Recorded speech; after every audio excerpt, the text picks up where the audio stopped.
Bom dia, sexto ano. Vamos ao gabarito comentado de redação, tá? Assim como o de espanhol, o arquivo em PDF está no portal também, com todo o gabarito de todas as questões. Aqui eu vou corrigir algumas, tá? Aquelas, né, que ao meu entender, e com o papo que eu sempre tenho com alguns alunos, com Rafaela, Ana Júlia, Vinícius, outros mais que agora não estou recordando o nome, mas estão sempre em contato comigo. E a partir, né, das dúvidas que vocês enviam para mim, para o meu WhatsApp, eu sei, né, quais eu preciso dar mais atenção. Isso não quer dizer que as outras não precisem, mas para não ficar um vídeo de mais de uma hora, né, que é muito diferente a dinâmica de sala de aula em que vocês estão interagindo comigo, e aqui eu só falo e vocês escutam, né, fica um pouquinho chato, então selecionei aquelas principais, tá legal? Então vamos para a primeira unidade. A unidade 1 fala sobre crônica narrativa. Crônicas são o quê? Histórias do cotidiano, histórias bem breves, tá? Por quê? A finalidade desse tipo de texto é chamar a atenção para os fatos do cotidiano e nos levar a uma reflexão. Então, começando a nossa correção, na página 18, número 6, está assim: tais características listadas a seguir, aquela que não faz parte do gênero crônica é cuidado com esse tipo de questão, onde aqui eu quero a que não me atende a, né, quanto às características de crônica. Uma dica: em exercícios, em avaliações, não só minhas, tá, de outros professores, sempre que na questão tiver a palavra não, já sublinha para você não esquecer. Porque às vezes de cara você vê aqui é certa, aí você vai lá e marca o X, beleza, você sabe a matéria, só que a questão está pedindo justamente a errada, a que não tem a ver com a questão, que é o caso aqui da número 6. Aí dá assim: das características listadas a seguir, aquela que não faz parte do gênero crônica é alternativa A: uso da linguagem coloquial e informal. Coloquial é aquela linguagem do dia a dia, né, menos despretensiosa, né, podendo até utilizar de gírias, né? Informal. Por quê? Se é informal, se é ações do cotidiano, a gente não está a todo momento, né, apostos, né, com formalidade. A gente usa o você, usa uma linguagem mais, né, relax, vamos dizer assim. Então, a letra A não nos atende. Tem a ver sim com a crônica narrativa, mas eu quero aquela que não tem nada a ver com crônica narrativa. Letra B: textos de curta extensão. Sim, são sempre textos breves, tá legal? Então a letra B também não nos atende. Letra C: busca persuadir o leitor. Persuadir é convencer. Ele não tem essa função, ele tem a função de reflexão, não de persuasão. Então a letra C é a que nos atende. Por enquanto a letra C é a nossa alternativa. Nunca marquem de primeira, tá? Vejam sempre todas as alternativas. Letra D: aborda fatos corriqueiros. Sim, cotidiano, corriqueiro, do dia a dia. Usa o humor e a ironia em alguns casos. Claro, né? Nossa vida é feita, né, de alegrias, de tristezas, de momentos bons e momentos ruins.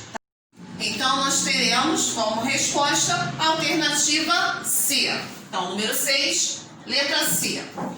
Número 13, página 19. Porém, a gente tem que ler o texto, Rita, que está aqui na 18, tá? Que atende as questões 11 até 15. Começa assim a crônica. No meio da noite, despertei sonhando com minha filha Rita. Eu a via nitidamente na graça de seus 5 anos. Seus cabelos castanhos, a fita azul, o nariz reto, correto, os olhos de água, o fino riso, engraçado, brusco. Depois de um instante de seriedade, minha filha Rita encarando a vida sem medo, mas séria com dignidade. Rita, ouvindo música, vendo campos, mares, montanhas, ouvindo de seu pai o pouco, o nada, que ele sabe das coisas, mas pegando dele seu jeito de amar, sério, quieto, devagar. Eu lhe traria cajus amarelos e vermelhos, seus olhos brilhariam de prazer. Eu lhe ensinaria a palavra sica e também a amar os bichos tristes, a anta e a pequena cutia, e o córrego e a nuvem tangida pela viração. Minha filha Rita, em meu sonho me sorria, com pena deste seu pai que nunca a teve. Então vamos para a questão 13. A questão 13 fala assim: identifique a alternativa correta a respeito do que o texto sugere sobre Rita. Então aqui é basicamente a interpretação dessa crônica. O que essa crônica quer nos dizer? Aí tá assim, letra A. Era uma filha muito amada que fizeram uma longa viagem. Não, tá? Logo no final a gente vê, né? Quando ele fala assim, minha filha Rita, em meu sonho me sorria, com pena deste seu pai que nunca a teve. Então ela não estava viajando, essa Rita dá a ideia de não existir, era apenas um sonho, então não tem a ver com viagem. Letra A, portanto, não nos atende. Letra B, era uma filha querida, que dele se afastou sem explicação. Também não. Letra C, era uma filha que só existia nos anseios e na fantasia do enunciador. Sim, né? Talvez era aquele, né? Aquele homem que, né? O texto, a crônica tem disso, né? Leva a reflexão, mas ela pode ter uma linguagem objetiva, que é aquela direta, ou subjetiva, que é o caso aqui, não é muito direta. Pode ser um homem que só teve filhos, né, do sexo masculino e ansiava por uma filha, né, uma menina, e não aconteceu. Ou às vezes é um homem que não teve filho algum, né, e portanto esperar. Perdão, gente, tá? Isso acontece no vídeo. Então vamos lá. A moto já passou, continuando. Então aqui pode ser a Rita, né, uma criança muito desejada, tão desejada, ela já até existia nos sonhos dele. Então, letra C é a que nos atende no momento. Letra D, era uma criança adotada a quem o enunciador amou como se fosse sua filha biológica. Não, aqui não diz, né? Lá no final já diz que eu nunca tive. Se ele nunca teve, ela não existe. Também na número 13, alternativa C. Número 15. Número 15 também é sobre o texto de Rita. E indique a opção em que é explicitada pelo uso do conectivo a relação que se estabelece entre as duas orações do período seguinte. O período é esse. No meio da noite despertei sonhando com minha filha Rita. Das 4 alternativas aqui, todas elas são parecidas com esse trecho. No meio da noite despertei sonhando com minha filha.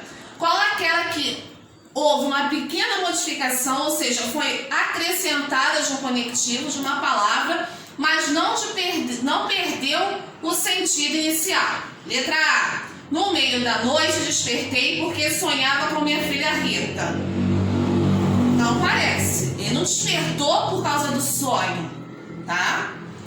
Letra B. No meio da noite despertei, embora sonhasse com minha filha Rita. Esse embora dá a ideia de lamentação. Ele não está lamentando o fato de ter acordado sonhando com a Rita. Em momento nenhum ele diz isso. Letra C. No meio da noite despertei quando sonhava com minha filha Rita. Sim, é a ideia que ele dá. Que ele despertou no meio de um sonho, uma circunstância de tempo. E letra D, no meio da noite despertei, portanto sonhava com minha filha Rita. Não, ele não está justificando a questão do sonho, tá? Ele só está dizendo que o fato de ele ter despertado foi no momento em que ele sonhava com a Rita, uma circunstância de tempo. Então a letra C, o conectivo quando, dá essa ideia de circunstância de tempo. Número 15, letra C também. Então, para a gente finalizar, quanto à questão da crônica narrativa, são histórias do cotidiano que pode ter humor ou ironia, momentos de felicidade ou tristeza, mas que nos leva à reflexão sobre a vida de qualquer um. São situações que podem acontecer com qualquer um, tá? Ao unidade 2 fala sobre texto descritivo, tá? Então, lá na página 52, né? Um pouquinho antes a gente tem toda a explicação que eu falei. Texto descritivo é o quê? Geralmente uma narrativa, uma contação de história, porém o foco é dar detalhes, ou dos personagens, ou do lugar, ou até mesmo do tempo. Se estava frio, se estava calor, se falar de casa, como era essa casa, se era grande, pequena, com jardim, sem jardim, dá detalhes, ou seja, é enriquecido de detalhes, bastante adjetivos, tá? Então, o texto descritivo, ele trabalha bastante a adjetivação, tá? Características, tá legal? Então, na página 52, o número 7 fala assim. Primeiro vamos ver o texto O Bicho. Vi ontem um bicho na imundície do pátio, catando comida entre os detritos. Quando achava alguma coisa, não examinava nem cheirava. Engolia com voracidade. O bicho não era um cão, não era um gato, não era um rato. O bicho, meu Deus, era um homem. Né? É um poema de Manuel Bandeira, né? Manuel Bandeira, século passado. E para vocês verem que as mazelas, né, do mundo, não só do Brasil, mas do mundo, ainda continuam, né? Isso é, infelizmente, ainda é muito comum. Pessoas em situações de situação de extrema miséria catando comida do lixo, não importando nem se ela cheira mal, se está estragada. A necessidade, a fome é tão grande que faz as pessoas, né, acatarem lixo, né, comida, alimentos no lixo. E acaba sendo comparadas até a bicho, né? Quando a gente vai colocar o lixo, os coletores, né, os garis, né, o caminhão do lixo passar, a gente fica até preocupado, né, de não deixar no chão, para quê? Para o cachorro não rasgar, né, algum bicho não rasgar e fazer sujeira na nossa calçada. E essa situação de um homem, de uma pessoa estar fazendo algo que é tão para nós, que graças a Deus temos o nosso alimento diário, né, a gente acaba comparando ele a um bicho. Por isso que o título começa O Bicho, né? Muito triste. Então, voltando para a questão número 7. Retire do poema um fragmento que contenha descrição. Descrição é dar detalhe. Se nós estamos falando de bicho, que no caso aí não é um bicho, né? É o modo, a maneira como ele está se portando, pelas necessidades dele. A característica desse homem. Logo no início fala assim: vi ontem um bicho na imundície do pátio. Ou seja, não é um pátio qualquer, é um pátio imundo, sujo, tá? Então, na número 7, a gente pode colocar assim, como resposta. Sempre abre parênteses, porque você está fazendo a citação de um texto que não é seu, tá? Você está retirando um fragmento. Então, nunca esqueçam da aspa. Abre aspas. Vi ontem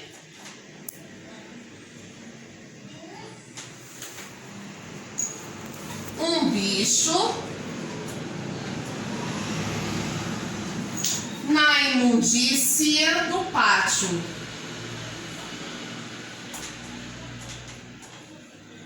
Fecha aspas, porque acabei a minha citação. Tá legal? Página 53 agora, número 14. O número 14 tá assim: leia o trecho a seguir. O céu está bem azul, sem nenhuma nuvem. Há pássaros voando sobre o mar e pescadores trabalhando em seus navios. Na areia, muitas pessoas tomando banho de sol, algumas lendo seus livros, outras brincando com as crianças. Veja que é um texto totalmente descritivo. Dá o detalhe do céu, que é azul, que os pássaros estão voando sobre o mar, que os pescadores estão trabalhando em seus navios, as crianças estão brincando, as pessoas estão lendo livros. Tudo isso que são características, descrições das ações dos envolvidos no texto. Então tá assim: Pergunta: o trecho acima possui uma descrição objetiva ou subjetiva? O que é uma descrição objetiva?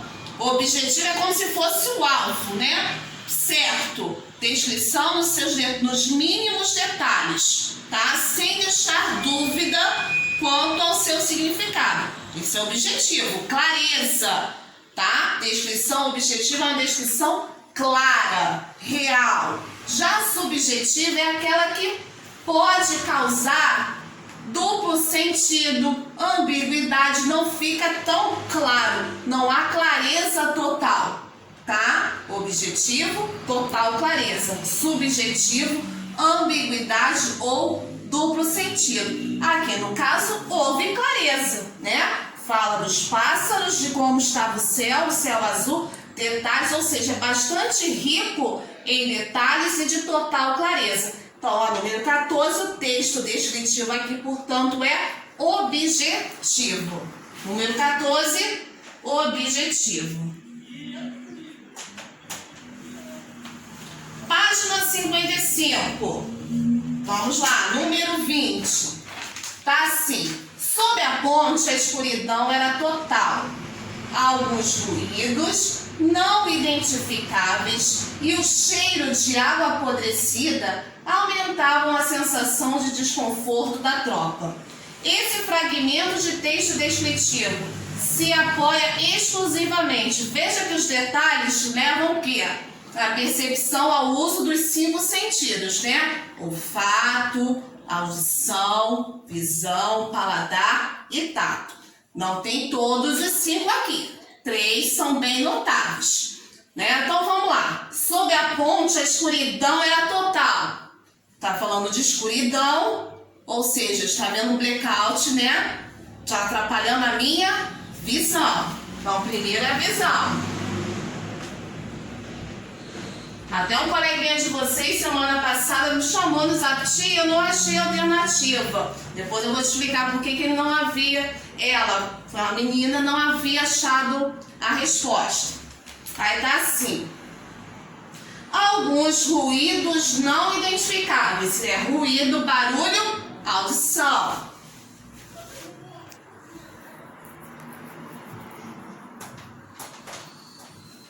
E por último eu tenho assim: o cheiro de água apodrecida. Cheiro, meu nariz, olfato. Então, os 3 sentidos que eu utilizei no texto, né? Eu não, o texto nos dá uma descrição é da visão, da audição e do olfato. Então, a alternativa que nos atende é a letra E. Ah, professora, mas não está na ordem. Não há problema. Se você viu que as outras não atendem, por exemplo, tato, em nenhum momento ele não está tateando, ele não está sentindo, ele não fala de textura, ele não fala de questão de quente, frio, né, de temperatura. Então, a A já eliminaríamos por aí. A B tem o paladar. Não está falando de gosto, falou de cheiro, mas isso não quer dizer que ele tenha bebido e sentido algum gosto diferente. Tal também não nos atende. A mesma coisa C, que também repete paladar e o tato, e a letra D, paladar. Então aqui até houve, né, uma certa confusão na hora de marcar pela questão da ordem, tá? Aqui a ordem não importa. Aqui o objetivo era você perceber quais eram os sentidos descritos nesse texto descritivo, tá legal? Então, número 20, letra E. Tá bom, meus amores? Dúvidas, me chamem no zap. Se a tia não puder atender na hora, vai marcar um horário com vocês, tá legal? Beijinhos e fiquem com Deus. Sexto ano.